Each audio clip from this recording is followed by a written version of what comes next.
by this tragedy. Good evening to you. I'm Eric Von Aken. The president says he wants families to know that each and every American is thinking of them. He met privately with victims' loved ones while the community mourned as one tonight at a prayer vigil.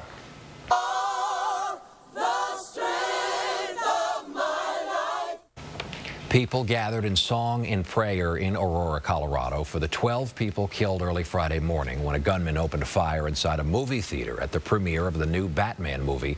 Nearly 60 others were injured. City leaders said tonight's vigil was a time to help comfort one another. Your presence here tonight certainly expresses and exhibits the overwhelming and needed support for our community. Please turn to the person next to you and tell them thank you for their caring, their prayers, and their love. Let's take a few seconds and hug one another, please. And you saw the president was in Aurora tonight at the start of the vigil, but decided not to attend, perhaps not to overshadow the event. He spoke briefly after meeting with families. I come to them not so much as president as I do as a father and as a husband. And I think that the reason stories like this have such an impact on us is because we can all understand what it would be to have somebody that we love taken from us in this fashion, what it would be like and how it would impact us. President Obama, you remember, canceled his trip last Friday to Rollins College here in Winter Park because of the shootings. New tonight, police say the accused gunman, this guy, 24-year-old James Holmes, is still not cooperating with investigators and has hired a lawyer. And this on the left there is the newest picture of him with red hair. The New York Daily News says they found it on the internet. The picture on the right of Holmes was released by the University of Colorado. And tonight we're learning in a rare move, the judge has allowed a live camera inside the courtroom tomorrow for Holmes' arraignment.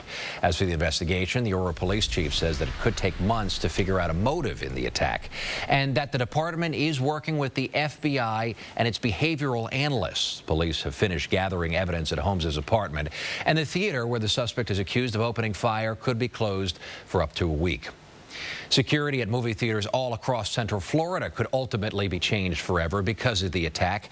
Tonight, a local company says it hopes to introduce a new device to detect weapons at the movies. Local 6's Evan Lambert has the story that you'll see only here on Local 6. He's live at a movie theater in Orange County. And Evan, you talked exclusively with a partner on the project. He claims the device is supposed to detect gunpowder. Right, the company says that it can pick up on that electronic signature of gunpowder and detect a loaded weapon. But tonight the question is, does it really work? And do you want to be screened when you come right here to the movies?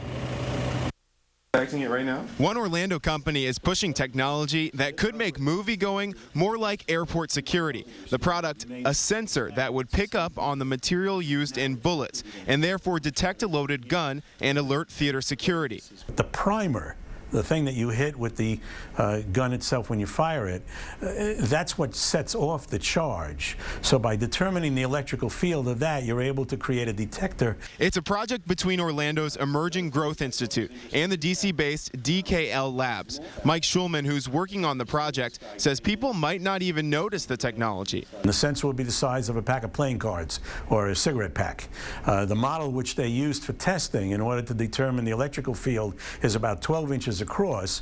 People we talked to at the theater say they'd be on board with anything that'll keep them safe. I think that what happened in Colorado was very disastrous, and anything to keep that from happening again would be a no-brainer to me. But others don't like the thought of going to the movies and being screened. We are in America. I think they could figure out a way not to make it feel like that. You know, maybe a quick just walk through a sensor, maybe something like that. But that's pretty much it. Nothing to get searched, nothing like that. But now, the company did demonstrate the technology in front of us tonight, but they don't have any working sensors in theaters yet, and there's no actual proof that this does work at this point. Eric?